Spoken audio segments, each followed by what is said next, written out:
Welcome to the Andy Staples Show. We are doing it live on YouTube. If you want to watch right now, you can watch right now. You may also be listening in your car on what is now tomorrow morning, and that's cool too. Our goal is to give you the show however you want it, whenever you want it, in whatever format you want.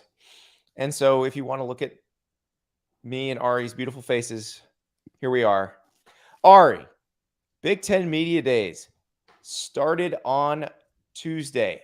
We had Kevin Warren. We had Jim Harbaugh. We had Scott Frost, Kirk Ferentz, PJ Fleck, you name it. The stars were all out. I think the biggest takeaway for me was Kevin Warren, because he got up there like the commissioner of one of the two most powerful conferences in the sport and sounded like it. Yeah. Kind of had a different walk in his step today, didn't he? Yeah. He had that powerful stride, like, hey, if we want something, we're going to take it. Yeah. And I just what I was thinking about all day today during the day that Kevin Warren was representing the future of college football, was that literally 24 months ago, his approval rating was 0.001. Everybody hated him. Yeah. Everybody in the league and out of the league. Yes. Right. It was a universal hatred towards him for, punting on the season earlier than everybody else. And now it kind of seems like, he is one of the more powerful people in college football and can kind of go on the offensive for the first time in his tenure. So I'm very curious about how the shift of how he's perceived from fans is going to occur. Because I feel like the position of power and the position that he's in has gone from against the ropes, how am I supposed to handle an unprecedented situation, to we're going to gobble up the rest of college football that the SEC doesn't get. Yeah, it's very interesting because, listen, whoever replaced Jim Delaney was going to be in a position of power. The Big Ten has probably the best collection of brands. I mean, there's a reason they've been making the most TV money. It's not an accident. And I think what was interesting with him is talking about the future and what happens next. There was a question he got. I want to say it was from Brandon Marcello from 24/7 Sports, where Brandon had asked him about the rest of the Power Five, which, during the last playoff negotiation, when they were talking about maybe expanding the playoff before the contract ended, Kevin Warren had been big on the idea of the Power Five champions getting automatic bids. And so it was basically, can you protect the rest of the Power Five? And he didn't answer the question. It's interesting because we talked about Kevin Warren word salad the other day. I didn't feel like he was handing out word salad on Tuesday. I felt like there were times when he would not say what he clearly didn't want out there, which was, he got asked multiple times, how much money is this next TV deal going to make? He's not going to tell you that. He's probably never going to say that out loud. They'll leak it to Sports Business Journal when the deal's done. But the question that Brandon asked about the Power Five, he had an interesting answer. He was talking about driving back and forth somewhere and seeing the Sears, or it was when he was at Notre Dame in law school, and driving back and forth to Chicago and seeing the big Sears and Roebuck building, and how when he was a kid, the Sears catalog coming was the biggest deal in the world, and now the Sears catalog doesn't exist anymore. And now Sears and Roebuck is not what it was when most of us were kids. That's his way of saying, don't get too precious about any of this stuff. Right. We're going to be one of the two. Yeah, for sure. And, kind of like one of those things of just the motto of everybody in college football, not just coaches who are, able to adapt and evolve their programs. It has to come from the administrative side too, in terms of, the position that you're in as a conference commissioner and how you view the league in a few years. And I think the, genius that Jim Delaney was that he was always seemingly one step of the game there, and always had the Big Ten in a good position and a position of power as it evolved. So, this is kind of the answer and the types of things that you want to hear from the commissioner. It's the type of things that I'm sure that we were anticipating he would say, in some areas more detailed than others. But, the prospect of a further expansion and what this TV deal is going to mean for the conference and what it means, I guess, for the rest of college football, I guess, should be secondary issues for him in terms of just what can he do to put the Big Ten on the same playing field as the SEC in a world where it seems like two conferences are taking over the entire sport. Well, and financially, they're already on the same playing field. In fact, they're ahead of them. Competitively on the football field is where you want to catch up. But I actually think they're probably working their way there too. So I don't think they're doing anything that they shouldn't be doing. I think they're heading in the right direction.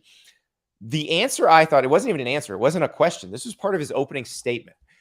And I thought this was one of the more revealing things he said, because it felt like the most honest. Again, I keep calling it an answer. It wasn't an answer. It was part of the statement. So it was what he planned to say. But one of the more honest ways of addressing expansion you could. So let's hear what he said about that. And regarding expansion, I get asked every single day, what's next?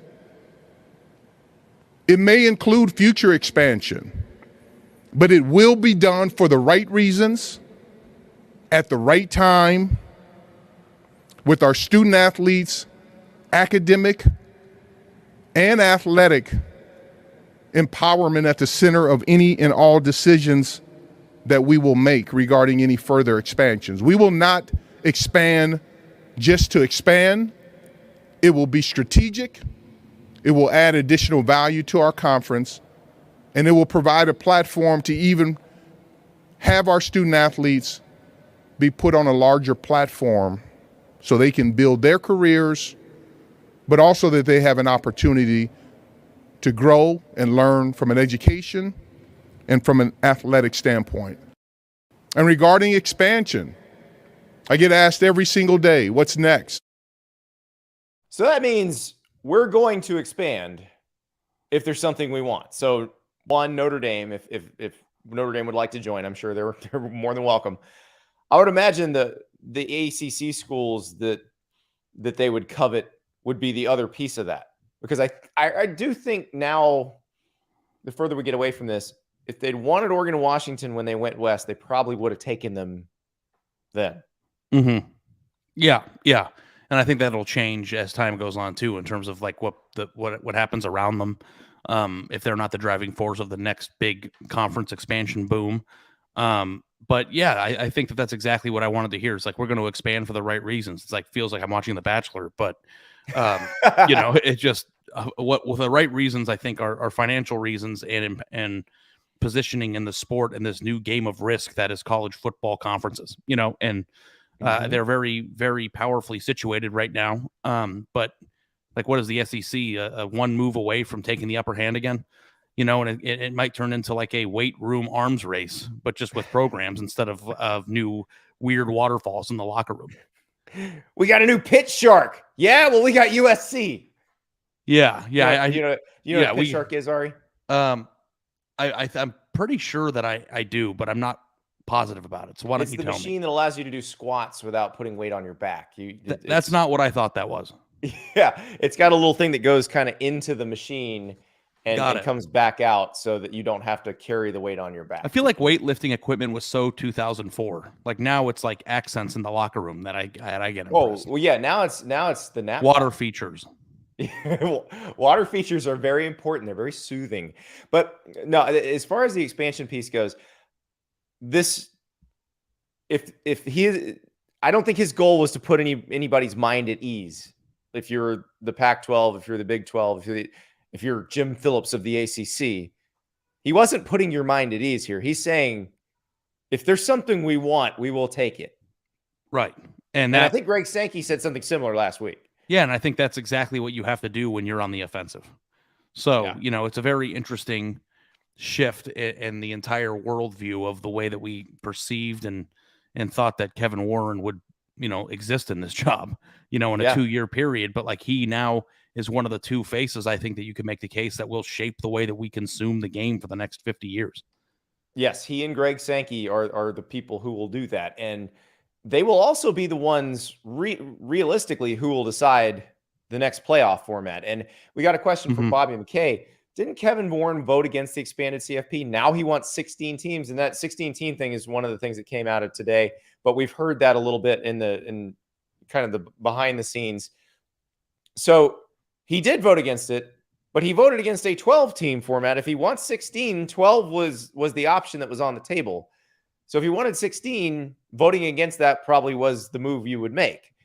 The question is, do they actually want 16? And Ari, I think if we're talking about the minimum being 12 and then possibly 16 being on the table, we're talking about more games on campus in the playoff. That's what that means. And I'm assuming that you're all for 16.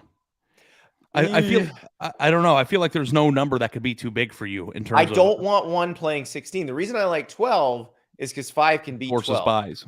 Right. Yeah. I don't want one playing 16 because one's going to crush 16. Two's probably going to crush 15.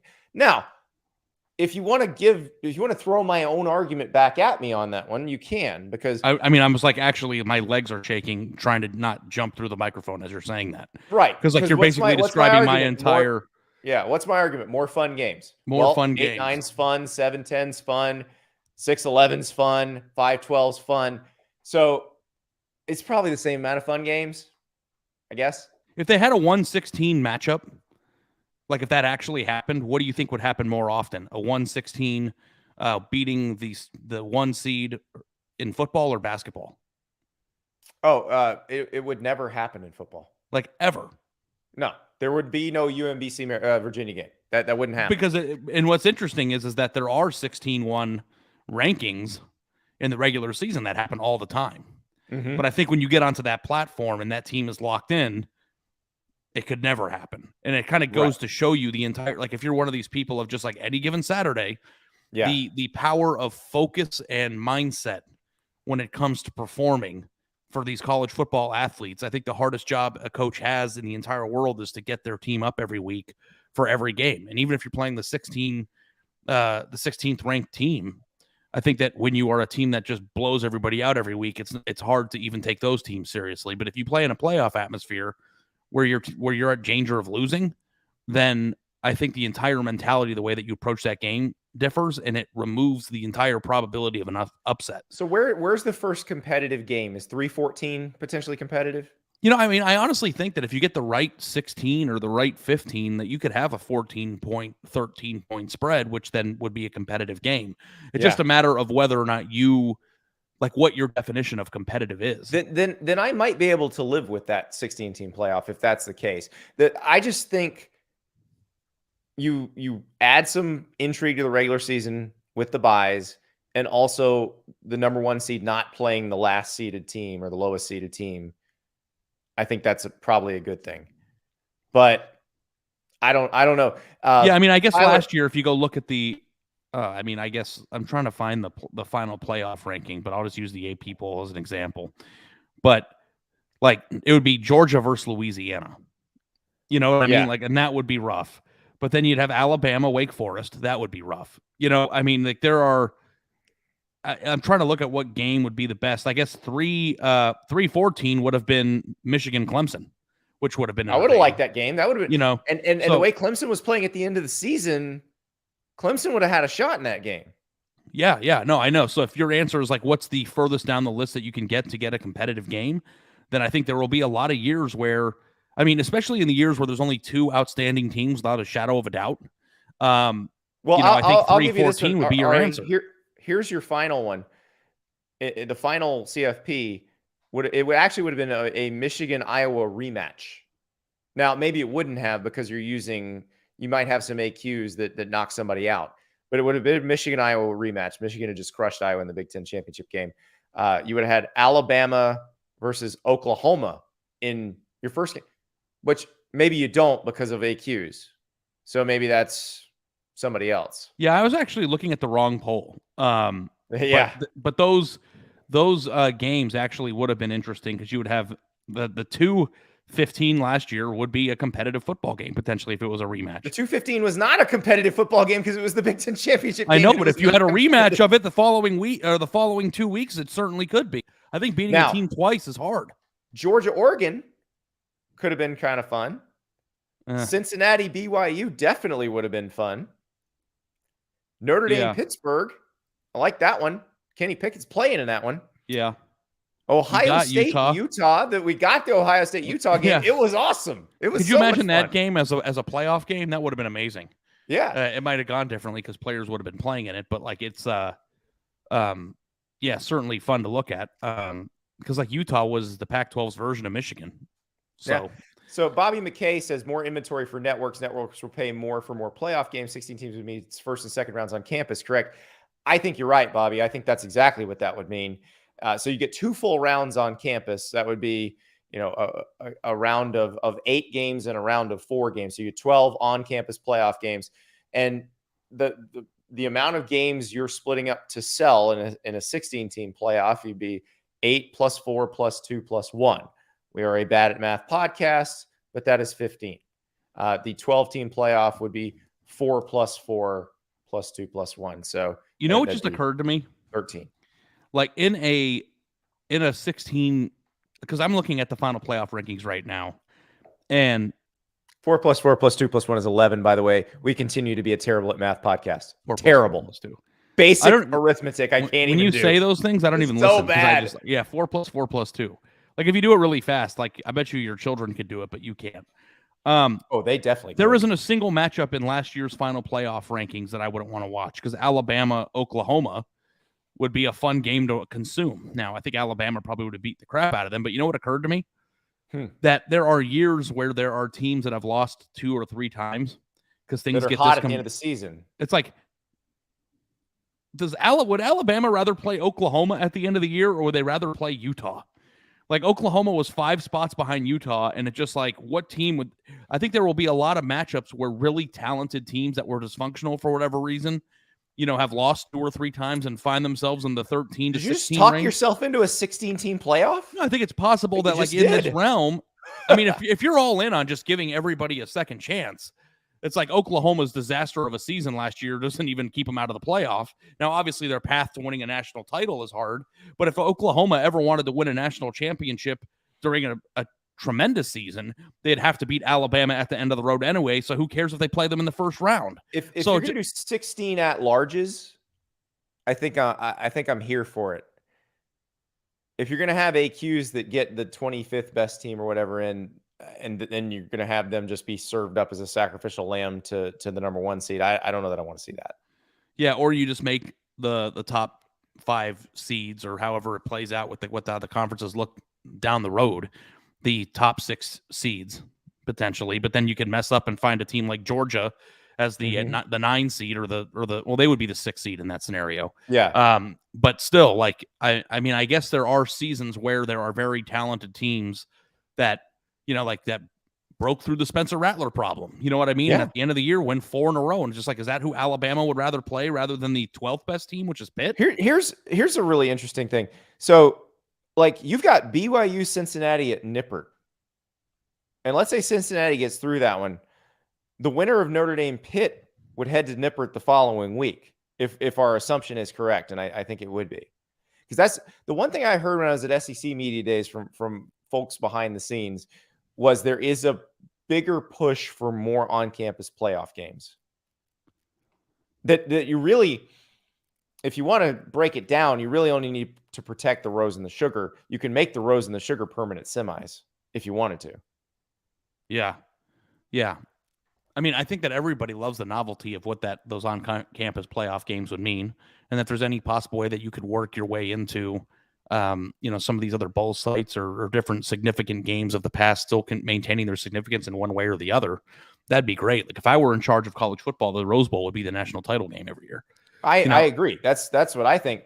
But if that's not what they want, they want to be on the first at 2:30 Pacific time. They want to have the parade. They want to do it the way they want to do it. I think there's a way you could work the calendar where you have 2 rounds of games on campus and everybody's playing to make it to the Rose Bowl or the Sugar Bowl. And honestly, you get to go to Pasadena or you get to go to New Orleans. That's not a bad deal. Yeah, and I guess if it's a Rose Bowl, Sugar Bowl semifinal every year, that would be cool too. And it's just like you don't have to have this rotating world of which games are which. Don't confuse everything. Don't make it more complicated than it needs to be. Like right now, I don't even know what the semifinal games are next year or this coming year. I don't even know where they are right now. So there's 3 years left. This is a Fiesta and Peach year. Semifinals. Yeah.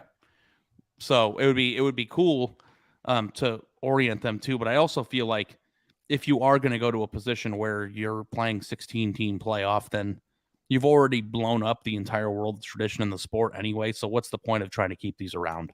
Just make the calendar work however you need to make it work.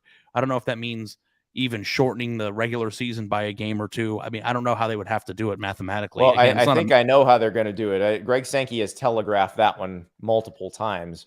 They're going to change the clock rules, and they're going to say that takes a bunch of exposures out, and you're basically removing 2 games worth of exposures. And that's what they're going to say.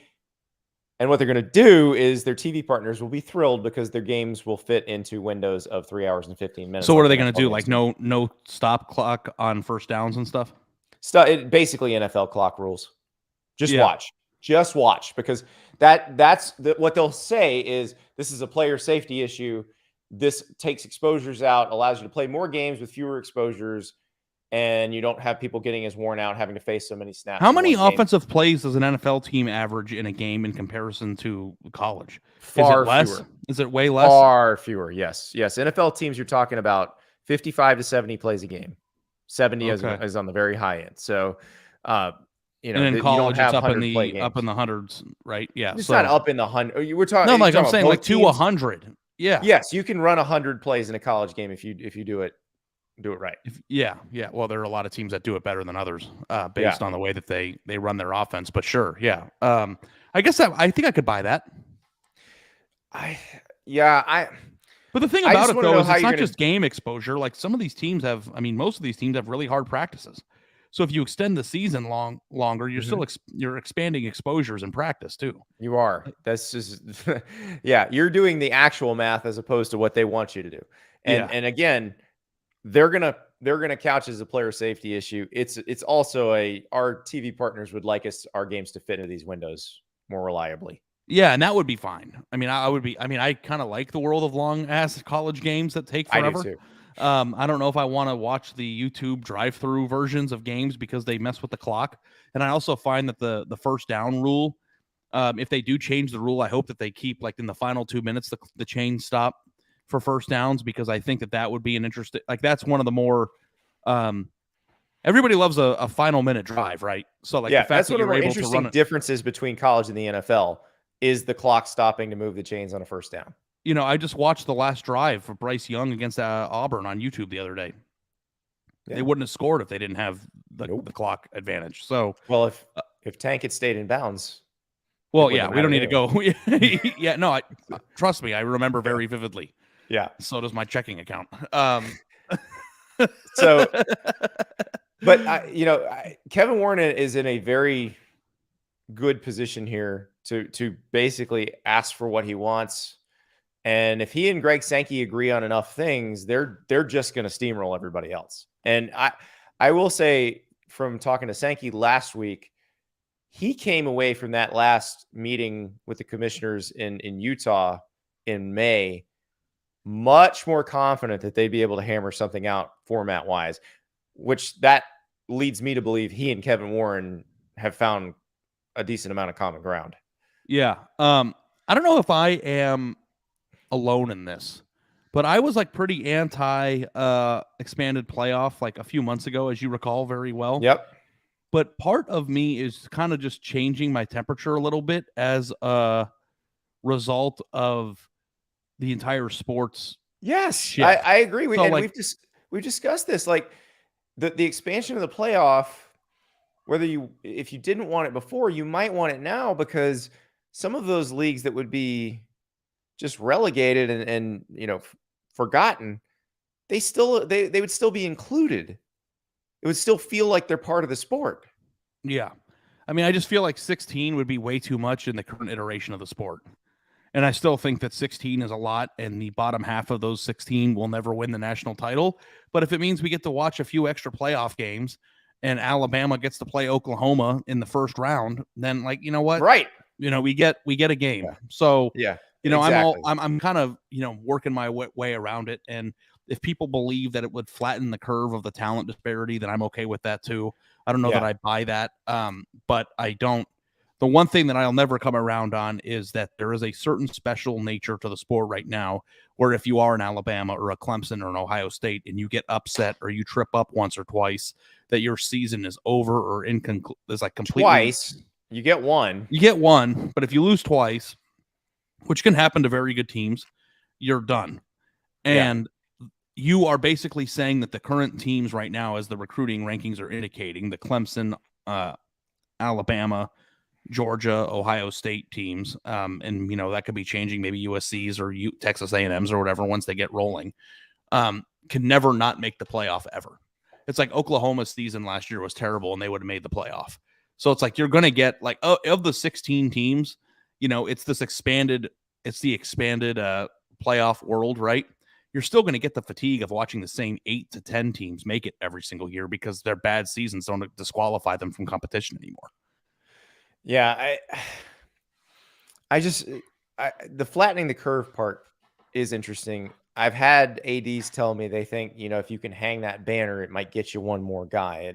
Maybe that makes the difference in that person's choice. I don't think anybody thinks that just making the playoff once or twice or being able to make the playoff once or twice is all of a sudden going to put you on Alabama or Ohio State's level. Particularly because the teams that made the Final Four that usually don't make it have never seen a boon in recruiting in the years after. Right. We haven't seen that. And it's harder to make it in this world. So they're not going to hang a banner of the Final Four now, but it's not like Washington's recruiting top 10 classes now because they made it 5 years ago. Right. And Oregon, played the national title game the first year of the playoff, had the Heisman Trophy winner, and then they fell off. So I don't necessarily think that it is a cure-all for that, but I think it does help deal with some of the issues that are going to arise when all this expansion dust settles and there's a realignment dust settles, because it's not done, as Kevin Warren made very clear on Tuesday.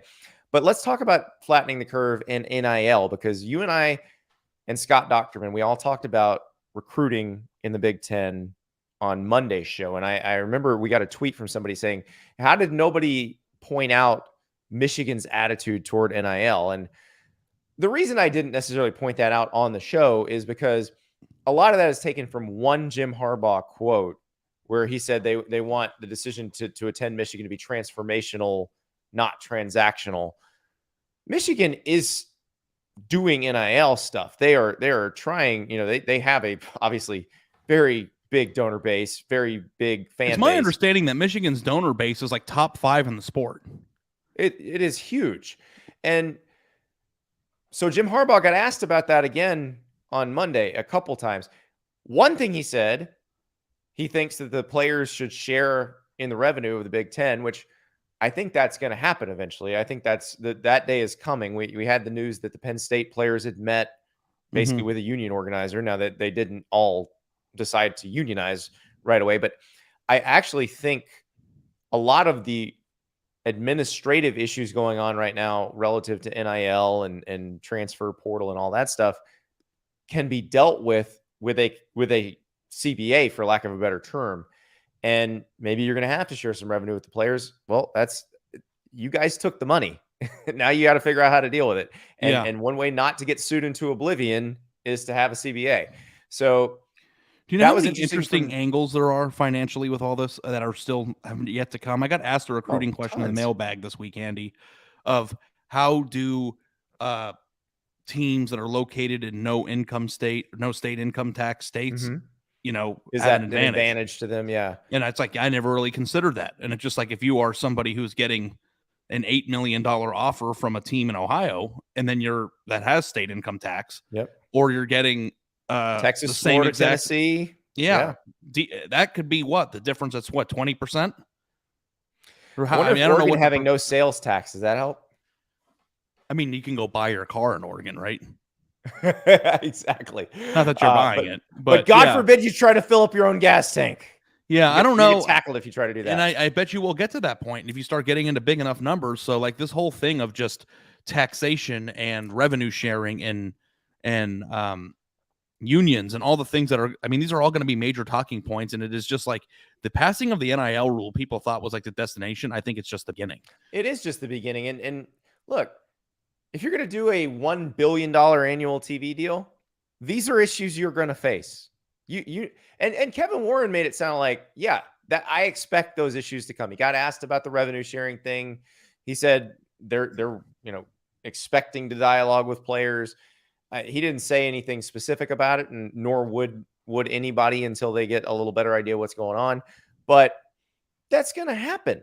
I thought Scott Frost said something interesting, but first I thought Jim Harbaugh said something interesting. Somebody asked him about Ryan Day's assertion that Ohio State would need essentially a $13 million NIL payroll to maintain an elite roster. Jim Harbaugh says, well, I think we could double that at Michigan. Now, that's trying to get a jab in at Ohio State, yes, but it also feels like a deliberate backtracking from what he said in June with the transformational, not transactional, because I imagine that is hurting him. Well, I mean, you're trying to come up with the 10 or 15 reasons that you can come up with that are leading to Michigan's lack of recruiting juice right now. And maybe that's one of them, and it's just like everybody thinks that if Jim Harbaugh says something in a newspaper once, and it's like kind of a quote that everybody, runs with or tweets about a lot, that's going to automatically disqualify them from recruitments. It's just a talking point that they're going to have with parents. And if they have the right answer when they're talking to them one-on-one, that's the only thing that really matters.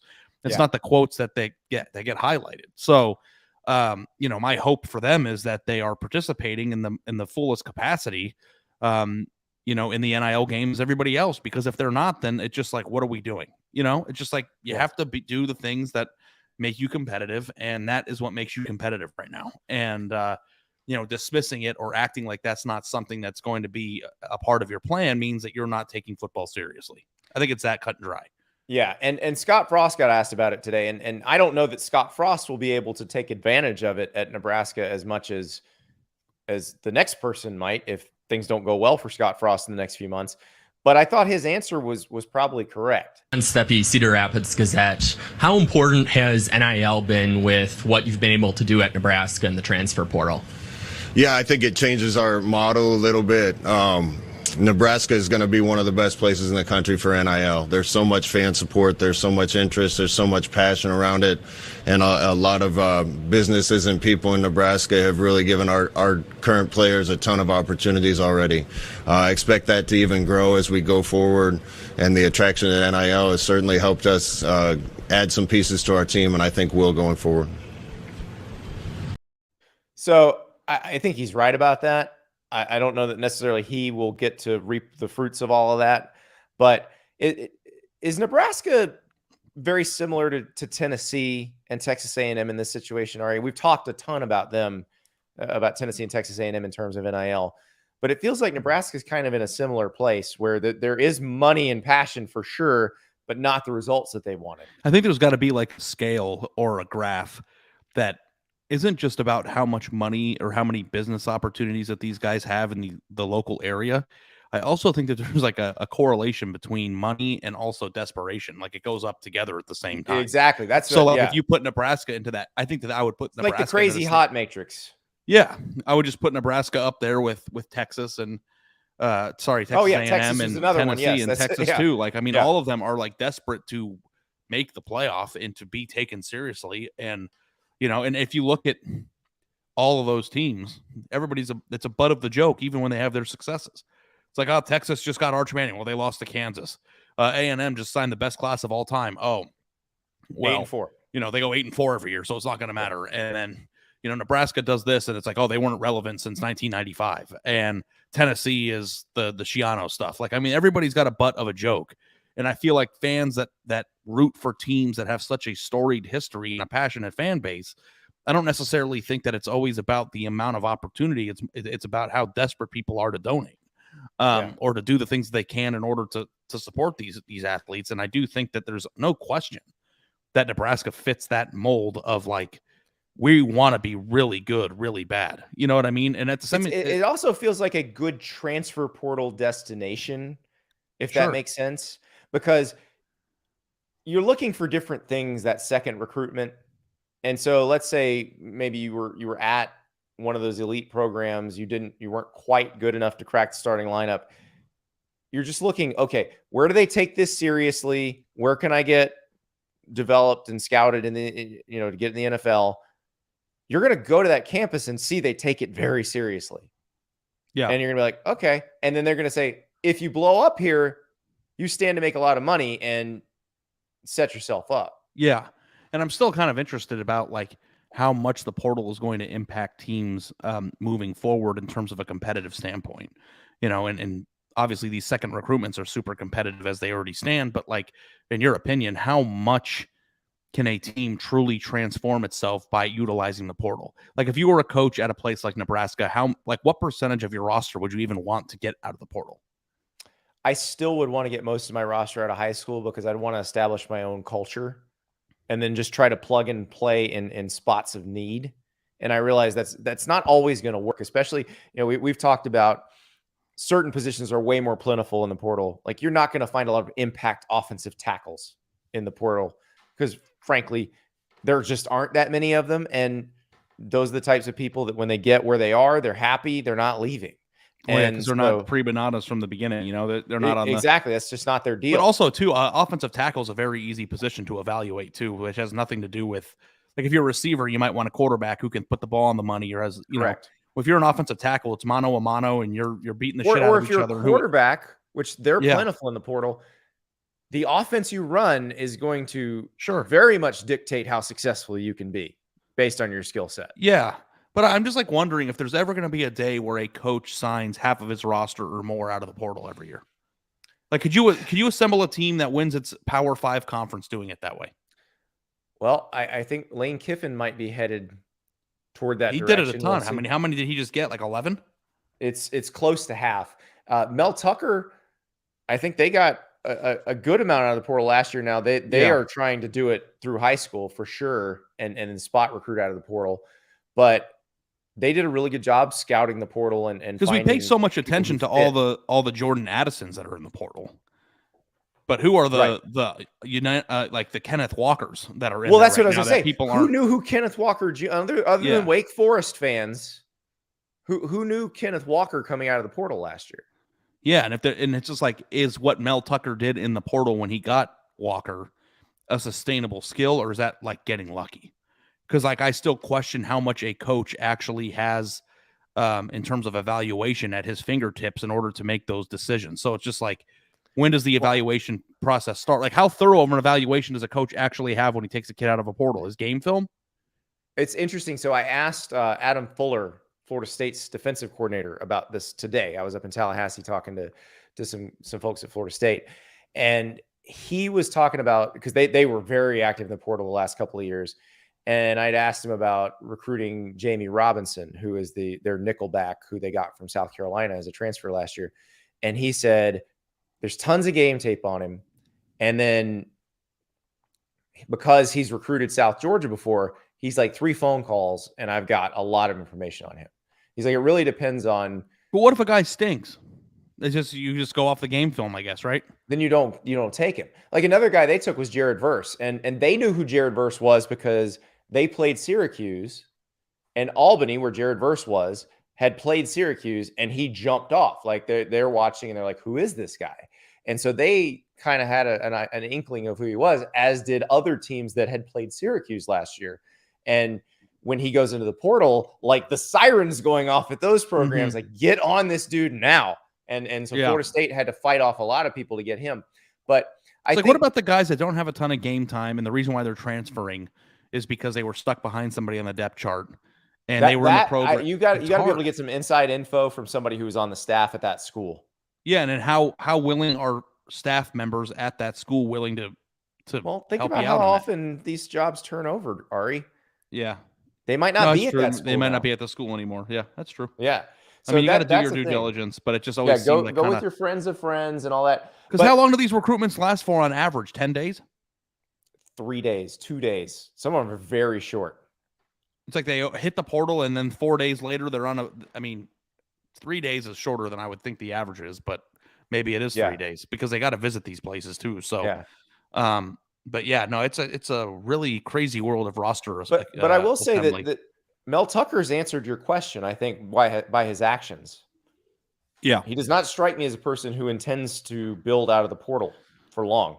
Yeah, it was like the thing that it was like the match you throw into the gasoline, and you hope that it carries you into something better in the high school ranks. He clearly wants to take highly rated high school players. Well, I haven't heard a single coach say I would rather focus on the portal than high school. I think that every single coach is still focused on high schools. No, but I think different levels might. I talked to Jake Spravital at Texas State when they went almost all portal. And now that was coming off the pandemic, and there was actually a reason. Was that when they signed 0 players in a class that year? Was that they them? signed 0 high school, or they might have signed 1 high school player by the end of it. But there were a ton of guys in the portal who had 4 years of eligibility remaining. So it was essentially like signing freshmen. Yeah. So that was why they did it. You know, I need to be better about this on the show, but like I think like from a Power 5 perspective, like I just don't know if there's a, and I'm not saying that Texas State's not important. I'm saying that my mind was it's a different circumstance. Yes. Like I don't know if I've heard a Power 5 coach say, hey, we'll do our best in high school, but our real bread and butter is going to be when we can sign 25 guys out of the portal in a given cycle. Well, so we're talking about Big Ten Media Days right now, and I can't think of anybody in the Big Ten who would say that. Yeah, I can't. I've never heard it. Like unless Rutgers wouldn't, like Schiano at Rutgers wouldn't say that. He wants to get the best players in New Jersey. He's like the last person who would say that. Yeah, because he's so reliant on in-state talent. Loxley's always been a good recruiter at Maryland, so he's not going to say that. So I'm just trying to think of like what program would be best served trying it in the Power 5. All right, well, Ole Miss is the one trying it. Ole Miss is the one trying it, and Ole Miss got some dudes. They did. I think they're going to remember the Ole Miss campaign. Don't forget. Transfer to the SIP. It was me and you.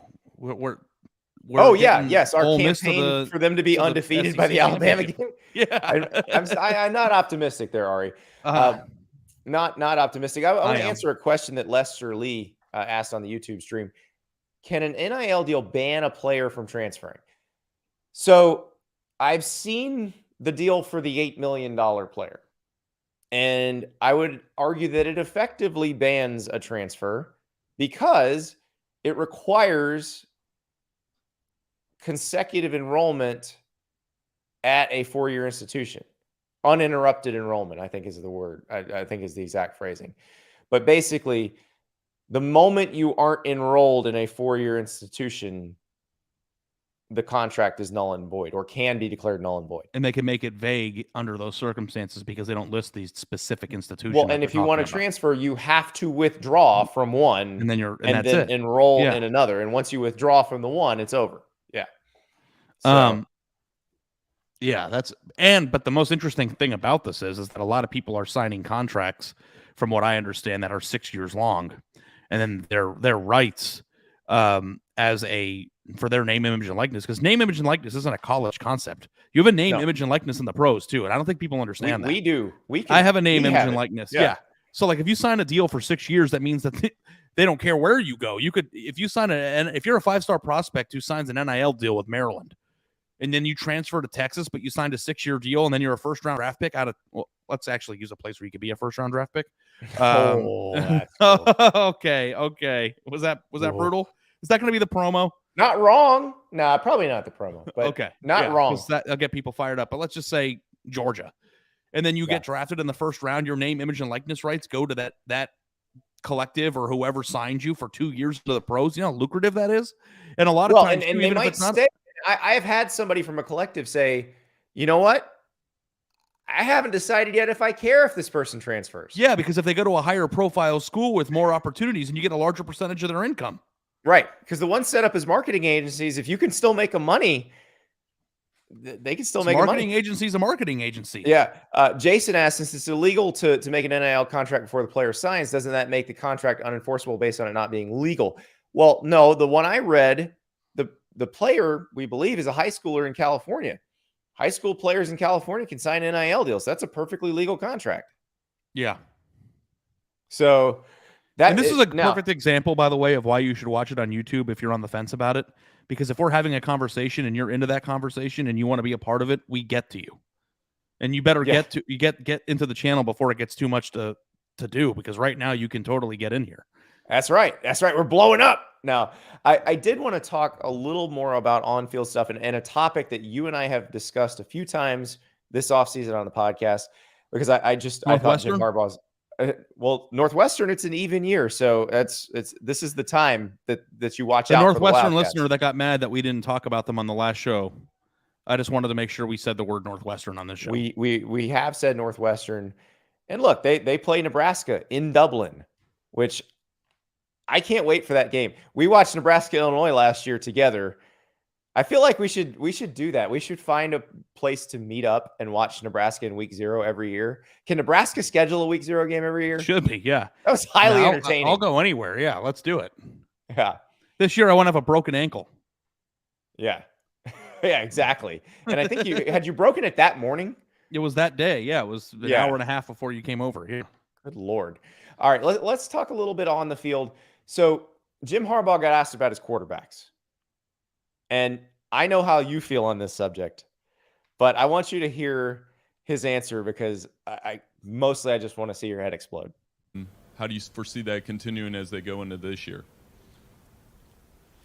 Well, last year made it work. Both had phenomenal seasons. JJ in his true freshman year, Cade in his junior year.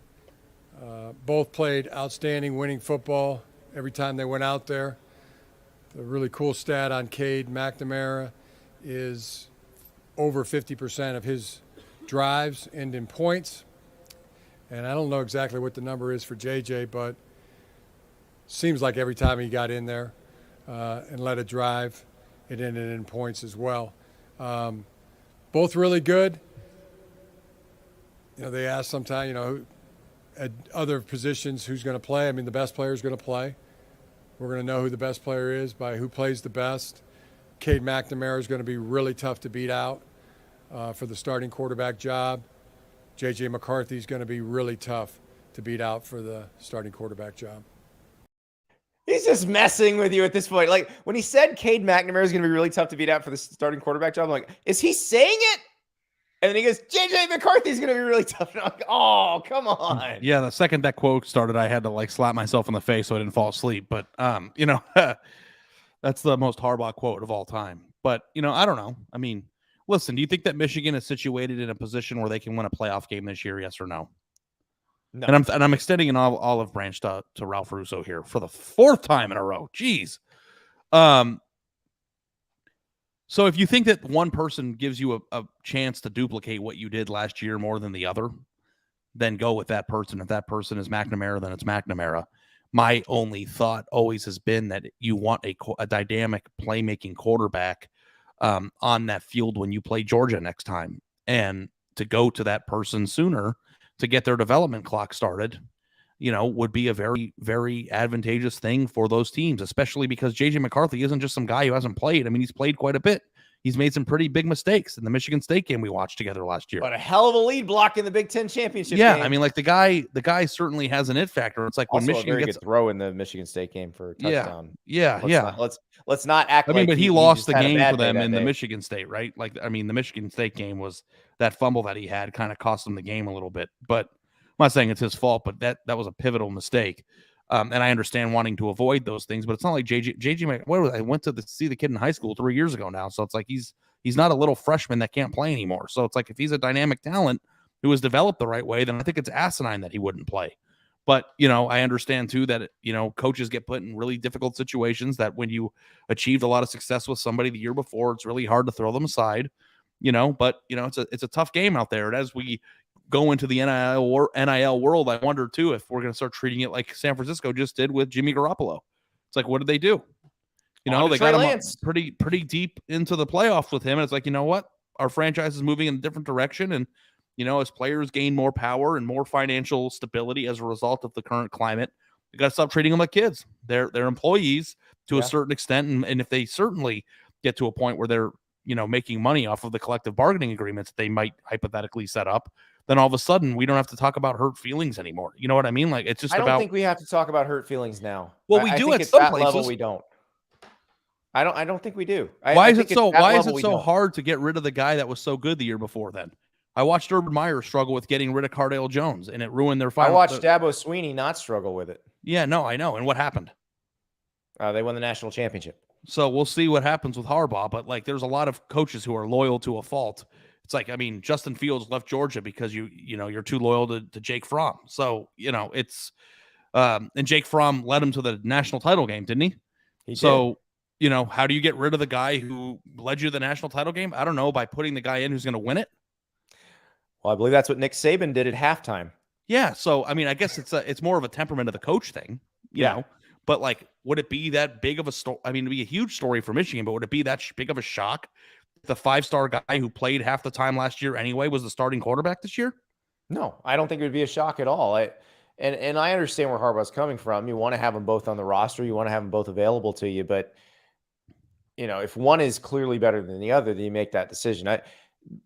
I would suspect that he doesn't feel that way. Like the one that bugged me the most, I think I've mentioned this before on the podcast. Remember the Texas is back game, the Texas Notre Dame game? Mm-hmm. So Brian Kelly had spent the entire offseason saying that Deshaun Kaiser and Malik Zaire were just neck and neck, right 1 and 1A. And you go into that game and you watch Deshaun Kaiser just throwing laser beams all over the field. And then Zaire comes in and it looks like a completely different deal. It's like, what were you watching? And there's no way these two guys looked equal in practice. No way. So you better mean it if that's what if you're going to do that. Yeah.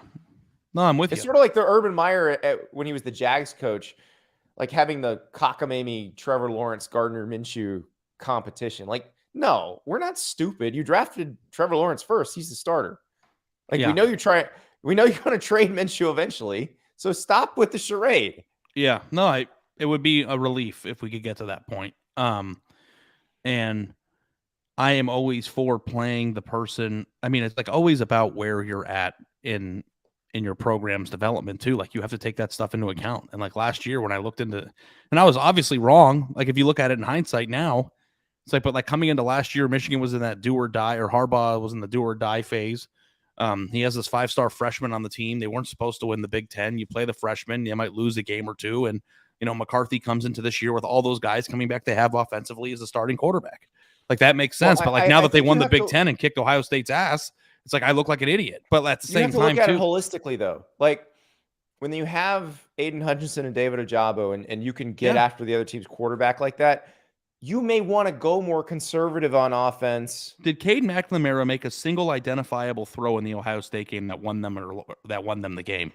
It was the only time in an Ohio State loss I've seen in I was going years. to say there was no throw that won them the game because they just steamrolled them. That's what I'm saying. Like, have you seen a quarterback beat Ohio State or win a game of that magnitude without ever being put in a situation to make a play? No. He didn't have to make a play. Watched so Trevor of course Lawrence they won. do it in the Fiesta Bowl, but that required some heroics by Trevor Lawrence. Yeah, so, I mean, I don't know. And I was also the same guy of just like, what are they going to do with the quarterback position in Georgia? And they win the national title. So I'm not saying that start the freshman or go with a 5-star guy. So the general rule of thumb is if you have a defense that can positively destroy the other team's offensive line, you can be fairly conservative in your quarterback choice. Yeah, but the problem is that when that conservative offensive choice runs into one of those defenses, you get the Georgia and Michigan game. That's exactly right. But actually, it doesn't make any sense because Georgia scored a lot against Michigan. But you get what I'm saying. Yeah, I do. But also, there's a chance that Stetson Bennett may just be good. Yeah, maybe he'll be good. We can admit that. Yeah. So, but I don't know. It pains me, but maybe we'll see. Yeah, we'll see. Because the stars didn't matter as much in that case. I don't know. Baker Mayfield was a former walk-on, and he was the number 1 overall pick in the NFL Baker draft. Mayfield was a walk-on? Oh, he was? I had no idea. Were Tim Tebow and Riley Cooper roommates? I don't know. I didn't cover that. Oh, wait, they were. Was Brock Osweiler 6'8"? He just doing all the cliches. That's it. Yeah. There I knew you were going to get it eventually. No, I got what you were doing. Yeah. But no, I really just wanted to play that clip just because I knew it would generate some. And I don't know if we're allowed to preview, but like Thursday, we might be having conversations like this a little bit more thoroughly. So we need to preview this because so we've got Ryan Day going on Wednesday. What's he going to say? What does he need to have a message, a mission statement, or I saw, some of the Ohio State beat writers and the fans were joking around, and the fans were like, "Can you ask him why or how are they not going to be soft this year?" And so will he get that question? Maybe if I were there. Excuse me, Ryan. How can you make them less soft? I mean, it's an elegant way to ask it, but sure. Last year, you guys got pushed around in the trenches a little bit more than you would have liked. Was that a trait for your team a year ago based on what you guys analyzed in the offseason, and how can you improve toughness if you find that to be the case? It's a nice way of asking it, but I think an effective way. The thing that I was always interested about with Ryan Day, because he is like the nicest guy. But like, I always wondered if they started winning enough, or if they got to a point enough where he would like turn heel himself, because it doesn't take very much, but like, if you're like going to be sitting at your computer waiting for Ryan Day to reinvent the wheel tomorrow, or on Wednesday, then you're wasting your time, because he'll get up there and he'll be diplomatic, and he might say some good things, and hey, we're focused on beating Michigan and getting back on track and all the stuff that you say, but he's never going to be somebody that is a headline on The Athletic, I don't think, unless it's hard news. Let me ask you this. So you phrased that question very well. So I'm gonna put this to you. What's the one question you would ask James Franklin tomorrow? James, what is it that you believe that you need to improve in your program based on the contract that you just got, and how much pressure do you feel as a coach in a position being paid what you are, something of that nature? Would you ask the same thing to Mel Tucker? Yeah, I think they're both in the same position of top 5 compensated coaches in America who have yet to prove they're worth that much money. And I'd be very curious to know like what their take is. And I think I know exactly what Mel Tucker would say. I mean, he's trying to be the living embodiment of that right now in terms of the way that they've shifted their recruiting process. But like, what does James Franklin say? And I bet you James would probably take that more personally. If I asked it, I would have to reformulate I'd write it down and edit how I would ask it in a nice way without trying to come off as an asshole. But I would be very curious of like, does he feel a certain elevated responsibility to more significant results as a result of the contract extension that he just accepted? I think that's a nice way to say it. Because I would think the guarantee of it and the length of it would take pressure off rather than put pressure on. Yeah, maybe that's the case. But I think if that's the case, then you hired the wrong. I mean, you do that with the wrong person. I feel like if the Athletic gave me twice as much money tomorrow, I would feel a certain pressure to perform twice as good. And maybe that's impossible because I try the hardest I can right now. I think all of these people, once they get to that level, all feel that way. Yeah, maybe even regardless of salary. I mean, so you don't think anything has changed in James Franklin's mind or Penn State's mindset as a result of that? It was just a business transaction that locked him up. Penn State has said we are in the James Franklin business long term. That's what Penn State has said. Like there's no misreading that. That's the only thing that can mean. It's the only thing Michigan State can mean. They are in the Mel Tucker business long term. All right, let me throw a couple more at you. That's what that means, but it's also like we also don't want to do a coaching search for a while, so leave me alone. Exactly. Which, good or bad, well, either way. All right, you have one question for Jeff Brom. Purdue's Jeff Brom. What are you asking? Are you going to be good or bad this year? Because it's either one or the other. It's either going to be like impressively great or like truly awful, and I don't know which one it's going to be. Well, you look at that schedule. If they can beat Penn State week 1, we're going to be talking about them all through September and probably most of October. Aiden O'Connell will be getting that Heisman hype. Yeah, he'll be putting up numbers. I think Purdue's going to be a very different team this year because they don't have Karlaftis and they don't have David Bell. But yeah, I mean, they had honestly Purdue probably 7 of their conference games last year had the best player on both sides of the ball. Like how often can you say that? You're not saying it that often. You're right. Yeah, that's exactly right. Well, it is going to be fun. I am glad talking season is in full swing. We have a lot to chew on these days. And Ari, this is really close. I believe 5 Saturdays away. Can't wait, man. From Nebraska Northwestern in Dublin. Yeah. Where are you going to be that weekend? I think we'll have to figure it out. We're going to maybe meet up at a neutral site. You come to my house this time. I'll try to break my ankle before we start. Meet you in Atlanta. I don't know. We'll have to get that figured out, but somebody's bringing bacon burn ends. That's all I know. Oh yeah.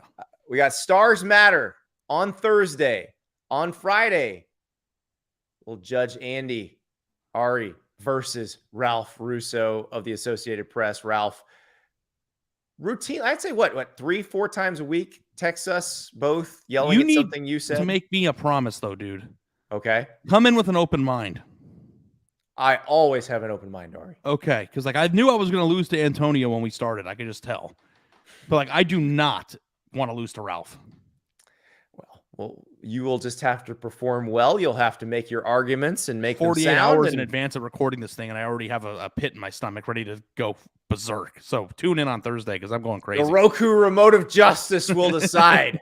Yes. Stars matter on Thursday. Ari and Mitch Light, you can yell at him. We'll talk to you later.